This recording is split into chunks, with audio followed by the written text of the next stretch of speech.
안녕하세요. 김동섭입니다. 1월 2일 아침 시작하도록 하겠습니다. 지난주 금요일날 미국 시장은 하락이 좀 깊었다가요.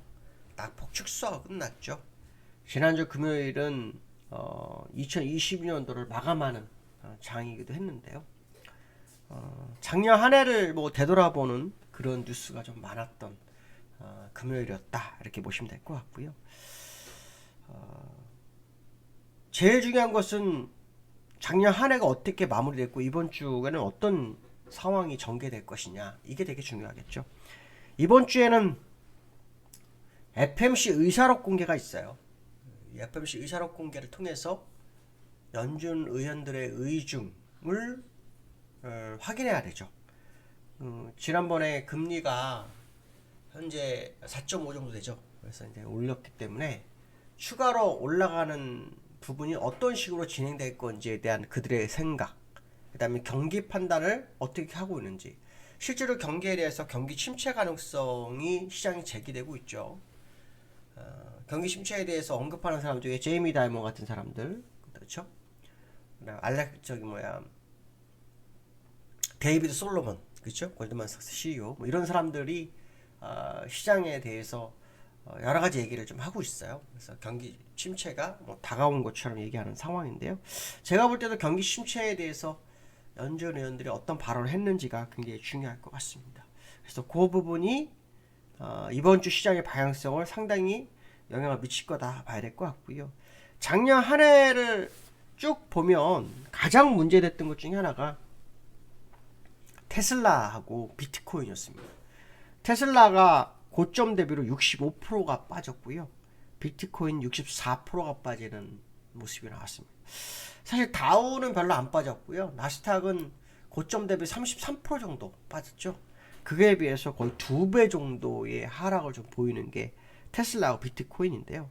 사실 테슬라 같은 경우에는 제가 지난번에 무료 방송에도 한번 얘기했지만 주가가 잘 가던 기업이었죠. 그래서 미국의 나스닥과 S&P를 이끌어주는 역할을 했던 게 테슬라였습니다. 근데 과거 데이터를 보면요, 우리나라 같은 경우 예를 들어서 잘 나가던 주식을 대주주가 어떤 이유를 해서 물량을 팔기 시작하면 그 종목은 거의 바닥을 치는 경우가 굉장히 많았어요. 근데 지금 그 테슬라도 그때 일론 머스크가 물량을 많이 팔았죠. 그러면서 트위터 인수 이런 것도 있고 해서 계속 물량을 벌였는데 결국에는 그 영향이 시장에 미쳤고, 그러면서 또 중국에서 생산이 좀 줄어들 거라는 얘기도 나오고 이러면서 주가를 밀어버리는 상황이 됐거든요. 그러면 65% 빠졌으니까 바닥일까에 대한 생각을 하는데 사실 그것도 아직 알 수가 없어요.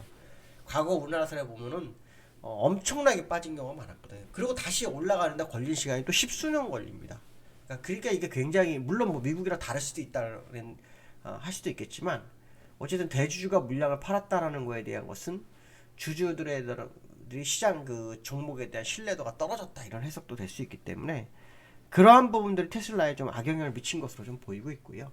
그 다음 비트코인도 엄청 많이 빠졌죠. FTX 코인 거래소도 파산하고 이런 상황이 발생했는데 64% 빠졌죠. 그래서 두 종목이 상당히 좀 많이 빠진 그런 시장이 작년 한 해였다라는 거 특징이었고요.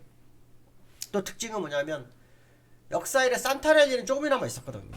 산타랠리 자체가 거의 없었다. 네, 마지막에 미국이 하루 반짝했지만 없었던 거죠. 오늘 원래 산타랠리라는 것은 제가 지난번에 말씀드렸지만은 크리스마스 주를 기준으로 그 전주, 그 다음 주, 그 다음에 연초 이틀 정도까지 보거든요. 그러니까 오늘과 내일 미국이 또 상승하면 산타랠리 조금 있었네 이런 얘기 할지 모르겠지만 원래 산타랠리에 대한 부분은 거의 없었던 그런 상황이 아니냐 이런 것도 특징이 하나였고요.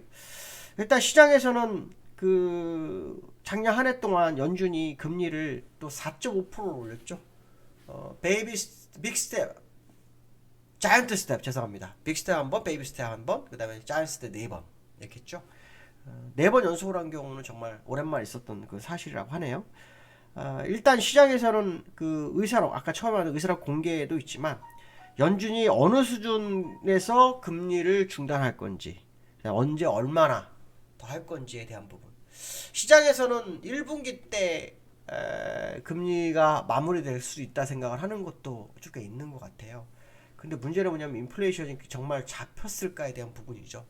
2%가 목표치인데 지금 아시겠지만 7.1이에요. 네, 7.1이 아직도 먼 길이라고 하는 거죠. 그렇기 때문에 사실 너무 시장이 빠르게 속단하는 게 아닐까. 연준은 너무 빨리 판단하는 게 아닐까 싶은 생각이 많이 듭니다. 저는 지난 제임스 블라드가 점도 펄통이 제시했던 7% 가능성 충분히 있다고 보는데 정말 거기까지는 문제가 심각해지겠죠. 거기까지 안 가길 바라지만 어쨌든 인플레이션의 어떤 현재의 7.1은 결코 작은 수치가 아니라는 걸 생각해 봤을 때 금리는 추가적 상승 가능성을 제기해 보시는 상황이 아닌가 이렇게 보셔야 될 것 같고요. UBS 파이낸셜의 아트캐시라는 사람 CNBC 인터뷰에서 그런 얘기를 했네요. 험난한 일부기가 될 수도 있다. 그 가능성을 제기한다. 뭐 이렇게 얘기를 하는데요. 연준이 금리를 정말 예정된 수준으로 올릴 건지 한 번 더 시장에 충격을 주더라도 인플레이션 잡기 위한 노력을 할 건지. 문제는 뭐냐면 침체가 다가왔다라는 상황 속에서 인플레이션을 안 잡았을 때 그 스태그플레이션을 같이 올 거라는 상황이 온다면 상당히 좀 어렵지 않을까 뭐 그런 생각 한번 해보셔야 될 것 같고요. 자, 지난주에 미국장은 나스닥이 0.11%, 다우가 0.22% 하락을 했는데요. 사실은 더 많이 빠졌죠. 더 많이 빠졌었죠. 다우가 장중에 1.1% 빠졌었네요. 낙폭을 줄여서 끝난 거고요. 나스닥도 장중에 1.4% 빠졌다. 낙폭을 줄인 거예요. 그래서 여전히 요 저점에 대한 부분 나스닥도 지키고자 하는 노력이 좀 보이는 것 같긴 한데요. 제가 볼 때는 이것도 사실은 믿을 수가 없는 겁니다. 막상 뚜껑을 더 열어서 시간을 두고 봐야 되겠죠. 어쨌든 시장에서는 1분기가 굉장히 화두로 자리매김하고 있는 그런 상황이 아닌가라는 걸 한번 생각을 해볼 수 있을 것 같고요. 두 번째로는 세계 각국의 금 쓸어 담았다. 이게 지난번에도 제가 한번 얘기했는데 이번에도 뉴스가 좀 나오더라고요. 금이 지난번에 제가 한번 말씀드렸죠. 여기서 중앙은행들이 샀다. 엄청 많이 샀기 때문에 이제 또 갈 수 있다. 이런 얘기를 했었죠. 중앙은행들이 사실 옛날에도 여기서 존 폴슨이 매도했던 물량을 싹 받아가지고 거의 더블을 쳤거든요. 근데 이번 또 올랐다고 하더라고요. 근데 올해 금을 도대체 얼마나 중앙은행에 사재꼈냐 할 때 673톤을 샀네요. 673톤을 샀고요. 3분기에만 400톤을 샀습니다. 그러니까 우크라이나 하고 그 러시아 어떤 그 상황이 봤을 때 400톤 샀는데요. 중국 러시아가 사재기를 했다고 하네요. 근데 이게 55년 만에 그 최대치라고 합니다. 최대치. 그러니까 쓸어 담았다는 그런 모습이 있는 거예요. 근데 기술적으로 지난번에 중요한 자리에서 저점이 출현한 건 사실이었거든요. 그래서 그 자리에서의 방향성을 한번 좀 확인해 볼 필요성이 있다. 뭐 이런 말씀 해드리고 싶고요. 그래서 만약에 정말 한다면 정말 3,600불 온수당 갈라나 하는 생각도 듭니다. 지난번에 중앙은행이 샀을 때 더블 쳤거든요. 이번에도 뭐 불가능한 뭐가 없기 때문에 특히 봐야 되죠. 여기서 제일 중요한 건 뭐냐면 금이 시세를 주기 시작하면은 위험자산이 정말 위험해지는 그런 상황이 올 수 있다라는 거, 그거는 잊지 마셔야 될 것 같다라는 말씀 좀 드리고 싶고요. 그다음에 3분기에는요. 세 번째로는요. 3분기 원화 가치 지키를 175억 달러 썼다. 이게 지난번 뉴스로 나왔었어요. 근데 또 그 얘기가 나오거든요. 또 그 얘기가 나오는데 저는 사실은 요 175억 달러 썼다는 걸 알았는데 1년 동안 썼는 게 얼마인가가 궁금했거든요. 근데 그 자료가 나오더라고요. 1년 동안 그 외환보유고가 줄은 게 481억 불입니다. 엄청나게 관리를 한 거예요. 엄청나게 관리를 해서 지금 다 깼잖아요. 이게 원점으로 돌아갈 것 같은데 제가 볼 때 절대 그러지 않을 거라고 판단하거든요.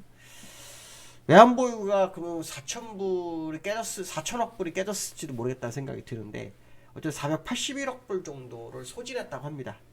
그리고 3분기에만 175억 불 정도 소진했다고 하네요. 근데 연말에는 사실은 제가 아는 기술적 분석상으로는 환율이 방향을 잡았다고 보거든요. 아래쪽에 위쪽으로 다시 방향을 잡은 거로 좀 보는데 기술적으로는 자꾸 이게 못 올라가거든요. 만약에 올라가게 되면 정말 환율이 많이 올라갔다는 생각도 좀 드는데 환율의 흐름을 연초니까요. 작년 연말에는 항상 환율 방어를 한다고 합니다. 그러니까 그 방어를 하는 그 시장이었다면 연초에는 그 방어가 뚫릴 수도 있지 않을까 생각 한번 드는데 오늘 어떤 흐름이 나오는지 한번 지켜보실 필요성이 있고요. 오늘은 개장이죠. 개장은 10시에 시작이 됩니다. 그렇게 하시면 될 것 같습니다. 오늘 여기까지 하겠습니다. 감사합니다.